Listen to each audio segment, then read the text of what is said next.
मेरा नाम आशी है। मेरा छोटा भाई हम सबका बहुत लाडला था। मैं अपनी शादी के बाद उसे अपनी ससुराल लेकर आ गई थी। मैं और मेरे पति ने उसे अपनी औलाद की तरह अपने साथ रखा था। जब मेरी शादी हुई थी तो मेरा भाई 12 साल का था, लेकिन मुझे नहीं पता था कि यह जवान होने के बाद मेरे साथ कुछ ऐसा करेगा। इसके बारे में मैंने कभी सोचा भी नहीं था, क्योंकि मेरा भाई तो हम तो भाई बहन थे। मेरे माता पिता नहीं थे। मैं नौकरी करती थी और अपने भाई के साथ ही रहती थी। मैं बहुत छोटी थी जब मेरे भाई के जन्म के वक्त मेरी माँ इस दुनिया में हमें छोड़कर चली गई थी, और उसके बाद मेरे पिता भी हमें अकेला कर गए थे। मैंने अपने भाई की परवरिश माँ की तरह की थी और उसे किसी भी चीज़ की कमी नहीं होने दी थी। मैं नहीं चाहती थी कि मेरी शादी हो, क्योंकि मैं उसे अकेला नहीं छोड़ना चाहती थी। वह अभी बच्चा ही तो था। उसकी उम्र लगभग 15 साल थी। मेरे लगातार रिश्ते आ रहे थे, क्योंकि मैं बहुत खूबसूरत थी। आस पड़ोस के लोग मिलकर मेरी शादी करना चाहते थे, क्योंकि हमारा पड़ोस बहुत अच्छा था। उन लोगों ने मेरे भाई को पालने की जिम्मेदारी ले ली थी, लेकिन मैं दूसरों के भरोसे अपने भाई को छोड़कर नहीं जाना चाहती थी। एक जगह से मेरा रिश्ता आया, और जब उन लोगों को पता चला कि मेरा एक छोटा भाई भी है, तो जिस लड़के ने मेरी शादी होनी थी उस लड़के ने फैसला किया कि वह मेरे भाई को शादी के बाद अपने साथ अपने ही घर में रखेंगे। यह बात मुझे पसंद आई थी, और इसीलिए मैंने इस लड़के से शादी करने के लिए तैयार हो गई थी। जल्दी ही मेरी शादी भी हो गई थी, और मैं अपने भाई को अपने साथ लेकर आ गई थी। उधर अपने घर पर हमने ताला डाल दिया था। मेरे पति ने मेरे भाई की पढ़ाई लिखाई का खर्चा भी उठा लिया था। मेरे पति का नाम सुशांत था और मेरे भाई का नाम राज था। राजू मैं उसे प्यार से कहती थी, वैसे उसका नाम राज था। मेरे पति बहुत अच्छे थे। ससुराल में मेरे पति के अलावा उनके माता पिता भी रहते थे, और वह लोग भी बहुत अच्छे थे। शादी के 6 महीने बाद ही मुझे गुड न्यूज़ मिल गई थी कि मैं प्रेग्नेंट हूँ। मेरी प्रेगनेंसी की खबर सुनकर मेरे पति बहुत खुश हुए थे। पूरे 9 महीने बाद मैंने एक प्यारे से बेटे को जन्म दिया। मेरे घर में बच्चा पैदा होने की खुशी से मेरे ससुराल वाले और मेरा पति बहुत ज़्यादा खुश थे। मेरा बेटा हम सबका लाडला था। उसका नाम मैं अखिल रखा था। मेरा बेटा हम सबका बहुत लाडला था। ज़िंदगी बहुत अच्छी लगने लगी थी, और दिन बहुत ही अच्छे से गुजर रहे थे।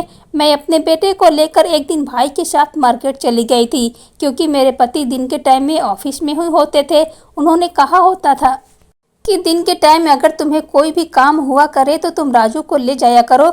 मैं अपने बेटे के कपड़े खरीदने के लिए राजू को साथ मार्केट गई थी, और हम लोग शॉपिंग मॉल के अंदर में अपने बेटे के कपड़े देख रहे थे। लेकिन शॉपिंग मॉल में मुझे कुछ भी समझ नहीं आ रहा था, इसीलिए हम लोग बाहर निकलकर दूसरे मॉल की तरफ जा रहे थे। तभी अचानक कुछ लड़के, जिन्होंने अपने मुंह पर मास्क लगाया हुआ था, वह एक बड़ी सी गाड़ी के अंदर आए और चलती हुई गाड़ी का उन्होंने दरवाज़ा खोला। मैं सड़क पार करने में बिजी थी और मेरी गोद में मेरा बेटा अखिल था। उन लोगों ने जल्दी से मेरे हाथ से मेरा बच्चा छीन लिया और गाड़ी में बिठाकर उसे ले गए। मैं अभी समझ ही नहीं पा रही थी कि मेरे साथ क्या हुआ। मैं ज़ोर ज़ोर से चिल्लाने लगी, कोई मेरे बेटे को बचाओ। सड़क पर साले लोग खड़े हुए तमाशा देख रहे थे। वह गाड़ी तेज रफ्तार में आई और मेरे बेटे को मेरी गोद से छीनकर वह लोग गाड़ी में बिठाकर तेज रफ्तार से ही वापस चले गए। मुझे नहीं पता था कि मेरे साथ यह सब कुछ क्या हो सकता है। मैं कुछ परेशान हो गई थी। सड़क के किनारे खड़े होकर सारे लोग कह रहे थे कि उसके गाड़ी को रोको। मेरा भाई उस गाड़ी के पीछे दौड़ता हुआ काफ़ी दूर तक चला गया था, लेकिन गाड़ी इतनी तेज़ रफ्तार में थी कि मेरा भाई भी उन लोगों को पकड़ नहीं सका था। हम दोनों भाई बहन फौरन ही पुलिस में कंप्लेंट करने के लिए चले गए। पुलिस ने हमें भरोसा दिलाया कि वह मेरे बेटे की तलाश जल्दी कर लेंगे। मेरा रो रो कर बुरा हाल हो रहा था, और मैं सोच रही थी कि मैं अपने पति को भला किस तरह से अपने बेटे के बारे में बताऊंगी कि उनकी पत्नी के हाथ से कोई उनके बेटे को छीनकर ले गया। मेरा रो रो कर बुरा हाल हो चुका था। पुलिस मेरे बेटे को ढूंढने की पूरी कोशिश कर रही थी, लेकिन मेरा बेटा कहीं भी नहीं मिला था। तो हमारे घर में सब लोग बहुत परेशान हो गए थे, क्योंकि एक मेरे बेटा था जिसके आने से घर में सब लोगों के चेहरे पर 24 घंटे मुस्कुराहट रहती थी, और जब मेरा बेटा गायब हुआ तो सभी लोगों के चेहरे उदास पड़ गए थे। ऐसा लग रहा था कि जैसे सब लोग खाना पीना ही भूल गए।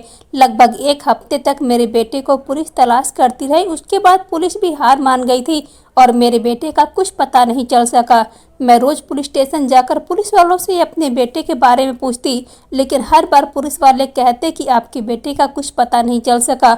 वो लोग कौन थे जो हमारे बेटे को ले गए थे। यही सोच सोचकर मेरा दिमाग खराब हो गया था, क्योंकि हमारी तो किसी से कोई दुश्मनी नहीं थी। अगर किसी ने मेरे बेटे को पैसे के लिए किडनैप किया था तो वह लोग ज़रूर पैसे की डिमांड करते, लेकिन ऐसा कुछ भी नहीं था। जिस दिन मेरा बेटा गायब हुआ था उस दिन से मुझे ऐसा लग रहा था जैसे मेरा बेटा इस दुनिया से ही गायब हो गया। उसका किसी को भी कुछ खबर नहीं मिल सकी थी, ना हम लोगों को और ना ही पुलिस वालों को। मैं इस हकीकत को बड़ी मुश्किल से एक्सेप्ट कर पाई थी। इसी तरीके से महीने और महीने सालों में बदलते चले गए, लेकिन मेरे बेटे का कुछ भी पता नहीं चल सका।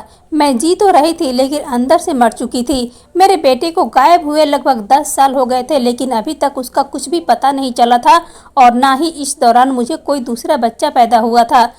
घर का माहौल बस नॉर्मल सा ही था। मेरा छोटा भाई मुझे हंसाने के लिए हमेशा मुझसे हंसी मजाक करता था। अब किसी के जाने से जिंदगी तो खत्म नहीं हो जाती, इसीलिए मैंने हकीकत को एक्सेप्ट कर लिया था। और जब मैं कुछ ठीक हुई तो मेरे घर वालों के चेहरे पर भी मुस्कान आ गई थी, क्योंकि मेरे बेटे के गायब होने से सब लोग जैसे मुस्कुराना ही भूल गए थे।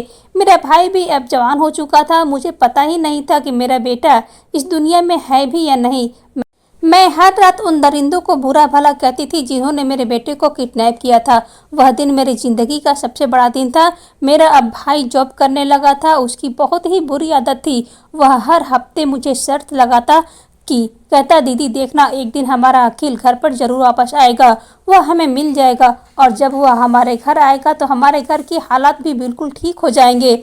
अब इन 10 सालों में मेरे ससुर इस दुनिया को छोड़कर जा चुके थे और मेरी सास बेचारी अपने पति के गम में बहुत ज़्यादा बीमार रहने लगी थी। मेरा भाई मुझसे हंसी मजाक करने के लिए मुझे शर्त लगाता। उसका कहना होता कि संडे हमारा अखिल घर वापस आ जाएगा, लेकिन जब भी संडे आता मेरा बेटा वापस नहीं आता था और मेरा कहना होता कि ऐसा कभी नहीं हो सकता। वह इतने सालों में वापस नहीं आया तो तुम्हारे कहने से संडे कैसे आ सकता है। इसी तरह से करते करते न जाने कितने संडे निकल चुके थे और मेरा भाई मुझे शर्त हार जाता था। वह कहता कि दीदी अगर मैं शर्त हार गया तो मैं आपको शॉपिंग कराने लेकर जाऊंगा। मुझे तो शॉपिंग के नाम से भी अब नफरत होने लगी थी, क्योंकि वही दिन था जिस दिन मेरा बेटा गायब हुआ था। उस दिन मैं घर में शॉपिंग करने के इरादे करके ही निकली थी। मैं अपने भाई से कहती कि तुम पागल हो गए हो, भले इतने सालों से अखिल किस तरह से घर पर वापस आ सकता है। मैं तो अब अपने बेटे के घर आने की उम्मीद को छोड़ चुकी थी, क्योंकि अब वह गायब हुआ था तब वह 1 साल का था। मुझे तो उसकी शक्ल भी याद नहीं और क्या पता वह मुझे पहचान भी पाएगा या नहीं, लेकिन मैं भगवान से हमेशा प्रार्थना करती रहती थी कि मेरा बेटा मुझे मिल जाए। मगर मेरा भाई हमेशा शर्त लगाता रहता और मैं उसकी खुशी के लिए उसकी शर्त को मान लेती थी। जब वह शर्त हारता तो मुझे अपने साथ मार्केट लेकर जाता था। मैं उस सड़क को देखकर साइड में हो जाती थी जिस सड़क को पार करते समय मेरा बेटा मेरी गोद से छीन लिया गया था।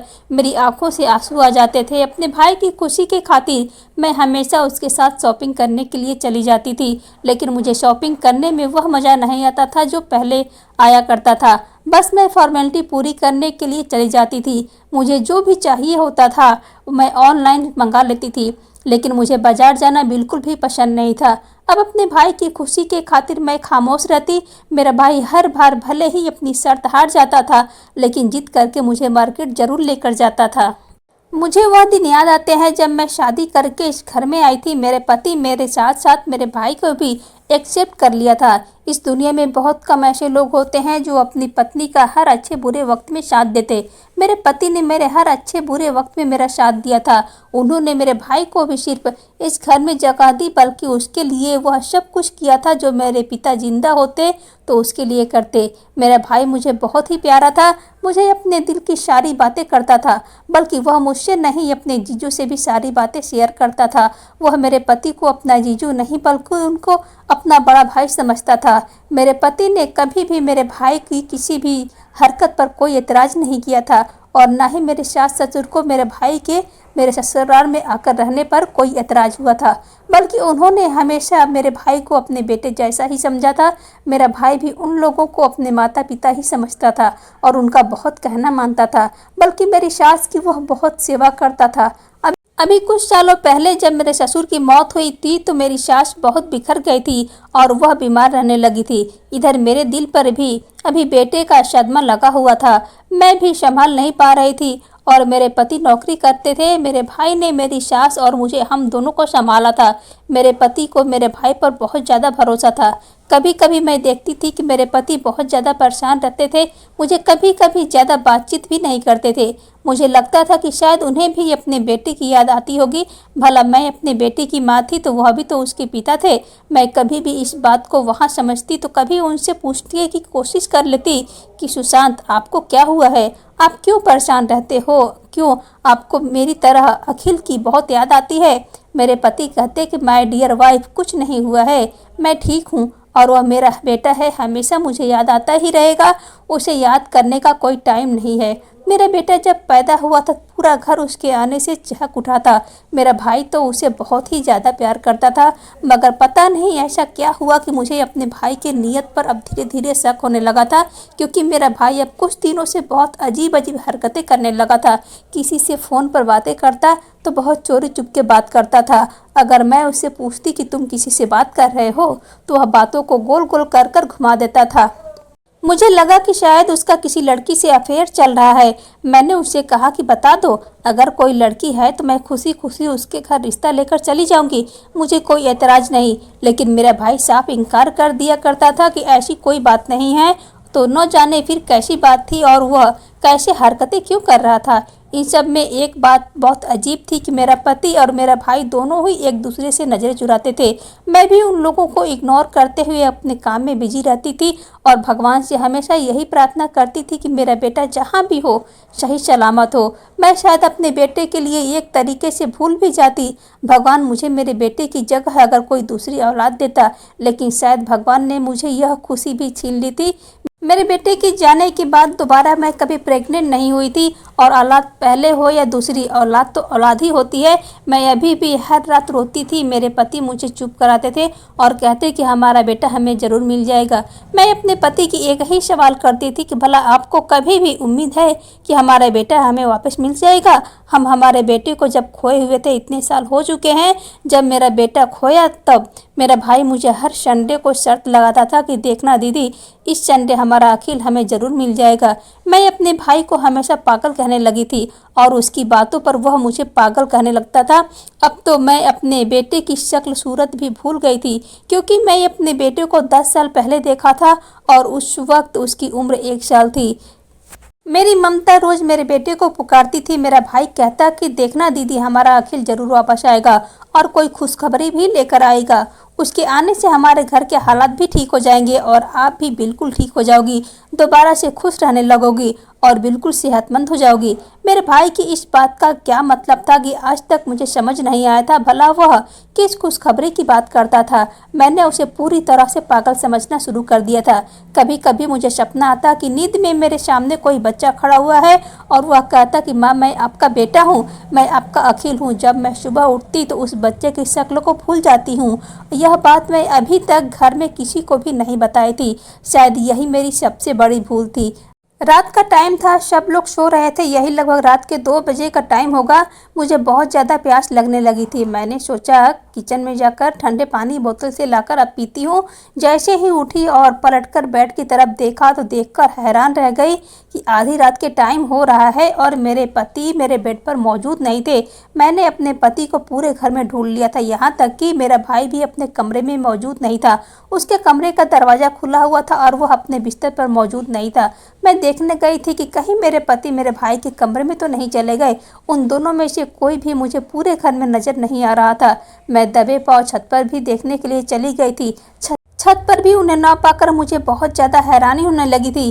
वह लोग छत पर भी नहीं थे और मुझे कहीं नहीं मिले। अभी कुछ ही मिनट गुजरे थे कि मुझे अपने घर के दरवाजे से किसी के बोलने की आवाज़ आने लगी थी, यह जानने के लिए कि आखिर हमारे दरवाजे पर कौन बोल रहा है। मैंने चलना शुरू कर दिया और हमारे घर के गेट में एक छोटी सी खिड़की लगी हुई थी। मैंने उसे खोलकर बाहर देखा तो यह देखकर मेरे होश उड़ गए कि वहाँ पर एक आदमी मौजूद है जो बहुत ज़्यादा जख्मी हालत में है। उसे काफ़ी चोट लगी हुई है, वह दर्द से बुरी तरह से रो रहा है। मैंने उसे देखकर अपने मुंह पर हाथ रख लिया और फिर कुछ सोचकर उसे बड़ी खामोशी से अपने घर के अंदर बुला लिया और मैंने उसे बिठाया और उसके जख्मों पर पट्टी करने लगी। पट्टी करते हुए उससे पूछने लगी कि तुम कौन हो और तुम्हारी यह हालत किसने की है। तो उसने मुझसे कहा कि मुझे एक गिलास पानी पिला दो। उसने मेरे किसी भी सवाल का जवाब नहीं दिया। मैं पानी लेने के लिए जैसे ही अपने घर के अंदर गई और पानी लेकर वापस आई तो यह देखकर मैं हैरान रह गई थी कि जिस जगह पर मैंने उस आदमी को बिठाया था वह वहाँ से भाग गया था और वह अपनी जगह पर एक लेटर छोड़ गया था।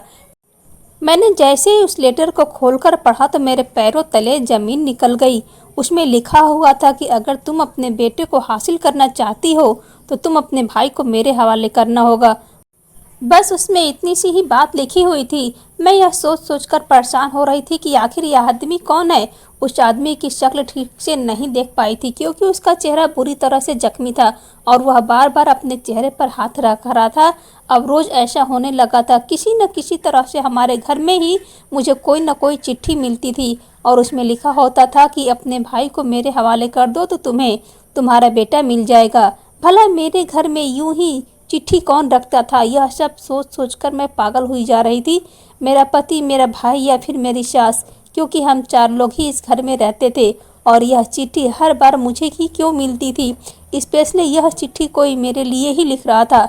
मैं किचन में खाना बनाने चाहती तो मुझे मसाले के डिब्बे में मुझे वह चिट्ठी मिल जाती और कभी कभी छत पर कपड़े सुखाने जाती तो छत की सीढ़ियों पर चिट्ठी रखी हुई होती थी और हर चिट्ठी में एक ही बात लिखी होती थी। मेरी सास तो बहुत ज़्यादा बूढ़ी हो गई थी, वह कमरे से बाहर तक नहीं निकलती थी। मेरे पति और भाई वह दोनों नौकरी पर निकलते तो रात को ही घर आते थे। उस रात को मेरे पति और भाई कहाँ गए थे यह बात भी मुझे पता नहीं चल सकी क्योंकि जब वह आदमी जा चुका था तो मैं चिट्ठी लेकर अपने कमरे में चली गई थी और उसको पढ़ते पढ़ते रोने लगी थी। अपने बेटी को याद करने लगी थी। इसी वजह से मुझे गहरी नींद आ गई थी। सुबह जब मेरी आँख खुली तो मेरे पति बिस्तर पर मौजूद थे। जब मैं उनसे पूछा कि आप रात के टाइम कहाँ गए थे तो उन्होंने मेरी बात को इग्नोर कर दिया और फिर उस दिन के बाद मेरे दिमाग से यह बात निकल गई। मुझे अब अपने बेटे की तरफ महसूस होने लगी थी। मैंने फैसला कर लिया कि मैं अपने भाई से इस बारे में बात करूंगी और उसे कहूंगी कि जो कोई भी है तुम्हारी चाहत कर रहा है, तुम उसके पास चले जाओगे तो मुझे मेरा बेटा लौटा देगा। मुझे नहीं पता था कि यह चिट्ठी वाला इंसान कौन है। मैं अपने भाई के पास गई और उसे पूरी बात बताई। वह भी मेरी बात सुनकर शौक रह गया था। उसने कहा कि ठीक है दीदी, आपके बेटे की खातिर उस इंसान के पास चला जाऊंगा जैसे मेरी तलाश है, लेकिन वह कौन है। मैंने अपने भाई से कहा कि बात तो मुझे भी नहीं पता कि वह चिट्ठी रखने वाला इंसान कौन है। फिर कुछ दिनों के बाद मुझे सफाई करते टाइम पर फिर से एक चिट्ठी मिली और उसमें लिखा हुआ था कि तुम अपने भाई को लेकर पास वाले मंदिर पर आ जाना, वहाँ पर तुम्हारी मुलाकात तुम्हारे बेटे से भी हो जाएगी। अपने भाई को यह बात बता दी कि मेरे भाई ने यह बात मेरे पति को भी बता दी। मेरे पति ने कहा कि ऐसे जाना ठीक नहीं है राजू, की जान को खतरा भी हो सकता है। मेरे भाई ने कहा जीजू, मुझे जान की कोई परवाह नहीं, मेरा भांजा मिल जाना चाहिए, बस यही मेरे लिए बहुत है। हम सब लोग मिलकर मंदिर पर चले गए थे। वहां जाकर हमने चारों तरफ देखा, हमें कोई भी नजर नहीं आ रहा था। कुछ देर इंतजार करने के बाद हमें वहां पर एक काले रंग की साड़ी में एक औरत नजर आई। उसके साथ लगभग एक 10 साल की उम्र का बच्चा भी मौजूद था। मेरी आंखों में चमक जाग उठी थी तो शायद मेरा बेटा है, लेकिन यह औरत कौन थी? मैंने तो इसे पहली बार देखा था। मैंने नोटिस किया कि मेरे पति के चेहरे का रंग अचानक उड़ गया था। मेरे पति के चेहरे का रंग क्यों उड़ गया था, यह बात तो मेरी कुछ भी समझ में नहीं आई थी। वह औरत मेरे करीब आई और मुझसे कहने लगी कि यह लो तुम्हारा बेटा। मैंने उसे कहा कि तुम कौन हो? वह खामोश रही, उसने मेरी बात का कोई जवाब नहीं दिया। लेकिन मैं फिर हैरान रह गई थी कि मेरे पति आगे बढ़े और उस औरत के मुंह पर जोरदार थप्पड़ दे मारा। मेरे पति ने कहा कि अब यहाँ पर कोई बात नहीं होगी, हम लोग घर चलते हैं। मेरे तो कुछ भी समझ में नहीं आ रहा था कि आखिर यह सब कुछ क्या हो रहा है। अपने पति के कहने के मुताबिक हम सब लोग घर पर आ गए थे। घर जाते ही मेरे पति ने दरवाजे पर ही मामा कहना शुरू कर दिया था। सास कमरे के बाहर निकलकर आई। उन्होंने जब अपने बेटे को इतने गुस्से में देखा तो उन्होंने अपनी नज़रें नीचे कर ली। दरअसल में यह जो औरत थी यह कोई और नहीं बल्कि मेरे पति की बड़ी बहन थी। जी हाँ, इसके बारे में आज तक मुझे कुछ भी नहीं पता था। यह वही औरत थी जिसने मेरे बेटे को किडनैप करवाया था। मेरी सास के 2 बच्चे थे, जबकि हमें पता था कि मेरे पति अपने माता पिता के इकलौते बेटे हैं। मेरे नंद काफ़ी सालों पहले भागकर अपनी मर्जी से शादी कर ली थी, जिसके बाद मेरे ससुर ने अपनी बेटी से सारे संबंध खत्म कर दिए थे और मेरे पति ने भी सोच लिया था कि उनकी बहन हमेशा हमेशा के लिए मर गई। मेरी नंद भागकर शादी तो कर ली थी, लेकिन वह अपने ससुराल में खुश नहीं रह रही थी। धीरे धीरे उसकी शादी को 2 साल गुजर गए थे और अभी तक उसके यहाँ बच्चा पैदा नहीं हुआ था। 2 साल बाद मेरे पति की शादी मेरे साथ हो गई और मुझे अपनी शादी के 6 महीने बाद ही गुड न्यूज़ मिल गई थी। मेरी नंद को मेरे घर की सारी बातें पता चलती रहती थी, क्योंकि मेरी सास अपनी बेटी से चोरी चुपके मिलती थी और उनसे कभी कभी फ़ोन पर बातें भी कर लिया करती थी। मेरी नंद हमेशा अपना दुख अपनी माँ को बताया करती थी, क्योंकि मेरी नंद की सास उनको इस बात पर बहुत ज़्यादा तंग करती थी। इसीलिए मेरी सास ने प्लान बनाया कि जब उनकी बहू बच्चा पैदा कर लेगी तो मौका देखकर मेरी नंद मेरे बच्चों को किडनैप करवा ले और वह बच्चा अपने पास रख ले।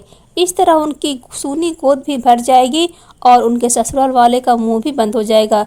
मेरे पति ने तो मेरी नंद के घर से भाग जाने के बाद ही उनसे किसी भी तरह की खबर रखने की कोई कोशिश नहीं की थी और आज इतने सालों बाद उसे देखकर मेरे पति सारी कहानी समझ गए थे, क्योंकि कई बार मेरी सास ने उनसे कहा था कि बेटे अपनी बहन को घर बुलाओ, क्योंकि उसकी सास उसे बहुत ज़्यादा तंग करती है। उसके कोई बच्चा नहीं हो रहा, जबकि मेरी नंद जिस लड़के से शादी की थी वह बहुत ज़्यादा अमीर था। जिन लोगों ने मेरे बेटे को किडनैप किया था वह मेरी नंद के भेजे ही किडनैपर थे। मेरी सास अच्छी तरह से जानती थी कि उन्होंने अपनी बहू की गोद उजाड़कर अपनी बेटी की गोद भर दी थी। मेरे पति को कुछ दिनों पहले ही शक होने लगा था, क्योंकि जिस दिन वह आदमी जो बहुत ज़्यादा जख्मी था और अपनी जगह पर चिट्ठी रखकर छोड़ गया था, मेरे पति और भाई ने उसे घर से निकलते हुए देख लिया था। वह कोई और नहीं बल्कि वह वही आदमी था जिसके साथ मेरी नंद शादी की हुई थी। उस रात मेरे पति के दोस्त की एक्सीडेंट हो गया था और मेरे पति और भाई दोनों ही उसी के सिलसिले में घर से बाहर गए हुए थे। मैं परेशान न हो जाऊं इसीलिए उन्होंने मुझे इस बात को नहीं बताई थी। वक्त के साथ साथ मेरी नंद के पति की हालत खराब होने लगा था, क्योंकि उसका बिजनेस अब धीरे धीरे लॉस में जा रहा था। उसने सोचा कि हमारे घर के हालात बेहतर हैं, तो इसीलिए वह मेरे बेटे को मुझे वापस कर देगा और उसने मेरे भाई की मांग इसीलिए की थी क्योंकि 2 साल पहले कभी मेरे भाई ने मेरी नंद के पति के कार पर धोखे से टक्कर मार दी थी। ना वही बात को जानता था और यह मेरा भाई है, और ना ही मेरा भाई यह बात जानता था कि मेरे नंद का पति है, बल्कि मुझे यह बात नहीं पता थी कि मेरी नंद भी है, क्योंकि मेरे पति ने और सास ने मुझे यह बात छुपाई थी। जब मेरी नंद के पति को पता चला कि राजू, जिसके साथ मेरी नंद के पति का 2 साल पहले बहुत ही बड़ा झगड़ा हुआ था, वह मेरे घर पर रहता है, तभी उसने फैसला कर लिया था कि बदले में वह मेरा भाई ले लेगा और उसे मज़ा चखाएगा और मेरा बेटा मुझे वापस कर देगा। इसके बदले मुझसे पैसे लेगा। मेरी नंद को भी यह बात पता चल गई थी, तो उसने अपने पति का साथ देना शुरू कर दिया और अपनी माँ से कहा कि वह घर में चिट्ठी रख दिया करे। यह चिट्ठी रखने वाला काम मेरी सास ही कर रही थी। मेरे नंद को सिर्फ औलाद की ज़रूरत थी और उस औलाद से कोई मोहब्बत नहीं थी, तभी तो बदले अपने आग में पैसों की लालच की वजह से मेरे बेटे को मेरे पास वापस करने आ गई थी। जब उन्होंने इस बात का इकरार किया तो 10 साल तक उनके पास मेरा बेटा रहा। उन्होंने मेरे बेटे की अच्छी परवरिश नहीं की, लेकिन अब मेरी नंद के पति का बिजनेस लॉस में जा रहा था, तो वह इस तरह से पैसा कमाना चाहते थे। वह मेरे बेटे के बदले में मुझसे मेरे भाई को लेते और पैसे की मांग कर लेते। मेरे भाई को हमेशा उम्मीद लगी रहती थी कि उसका भांजा जरूर आएगा, और आज उसका भांजा उसकी आंखों के सामने था। मुझे अपनी नंद पर बहुत गुस्सा आ रहा था। मेरे पति ने फौरन पुलिस को फ़ोन किया और उन्हें घर पर बुला लिया। मेरी नंद का पति बहुत धमकी दे रहा था कि उसकी पहुंच बहुत ऊपर तक है, लेकिन वह यह नहीं जानता था कि भगवान की लाठी बहुत मजबूत होती है। जिस तरह प्लानिंग के साथ मेरी नंदोई और सास एक दूसरे के साथ मिले हुए थे और इन लोगों ने 10 साल तक मुझे बेवकूफ़ बनाया, इसके लिए मैं क्या भगवान भी उन्हें कभी माफ़ नहीं करेगा। मेरे पति का जो अब रिश्तों पर से भरोसा उठ गया था। पुलिस घर पर आई तो मेरे पति ने उन सबको अरेस्ट करवा दिया। मेरा बेटा मुझे पहचानने के लिए तैयार नहीं था, क्योंकि वह मेरी नंद को ही अपनी माँ समझता था और नंदोई को अपना पिता समझता था। उन लोगों ने मेरे बेटे की परवरिश बिल्कुल भी अच्छी नहीं की थी, क्योंकि वह लोग लालची थे और बहुत ज़्यादा बदतमीज और फ्रॉड लोग थे। मेरा बेटा भी बहुत ज़्यादा बदतमीज था, लेकिन भगवान का शुक्र है कि धीरे धीरे मैंने उसको बहुत सुधार दिया। पुलिस ने मेरी नंद और नंदोई को किडनैप के सिलसिले में अरेस्ट कर लिया और उन्हें सजा भी हो गई थी। मेरी सास को तो जेल नहीं भिजवाया गया, क्योंकि वह बहुत बूढ़ी औरत थी। मेरे पति ने कहा कि उनके लिए यही सज़ा काफ़ी है कि इनका बेटा इनसे दूर हो जाए। मैं, मेरा भाई और मेरा पति, मेरा बेटा, हम लोग वह घर छोड़कर दूसरे घर में शिफ्ट हो गए थे। मेरी सास अब उस घर में अकेली रहती है और मेरे पति से बहुत माफ़ी मांगती है, पर शायद मेरी सास ने किया कि यही सज़ा थी कि उसकी औलाद उनसे दूर हो जाए, क्योंकि एक दिन वह था कि उन्होंने मेरा बच्चा मुझसे दूर कर दिया था। मैं 10 साल बाद अपने बच्चे को देखकर बहुत रोई थी और बहुत खुश भी हुई थी। अब हम सब लोग बहुत खुशी खुशी एक साथ रहते हैं और इस हादसे को काफ़ी साल हो गए हैं। दोस्तों, उम्मीद करती हूँ कि आपको यह कहानी पसंद आई होगी। कहानी पसंद आई है तो वीडियो को लाइक करें, चैनल पर नए हैं तो चैनल को सब्सक्राइब करें और हाँ, नोटिफिकेशन बेल को ज़रूर दबाएं ताकि अगली अपडेट सबसे पहले आपको मिले।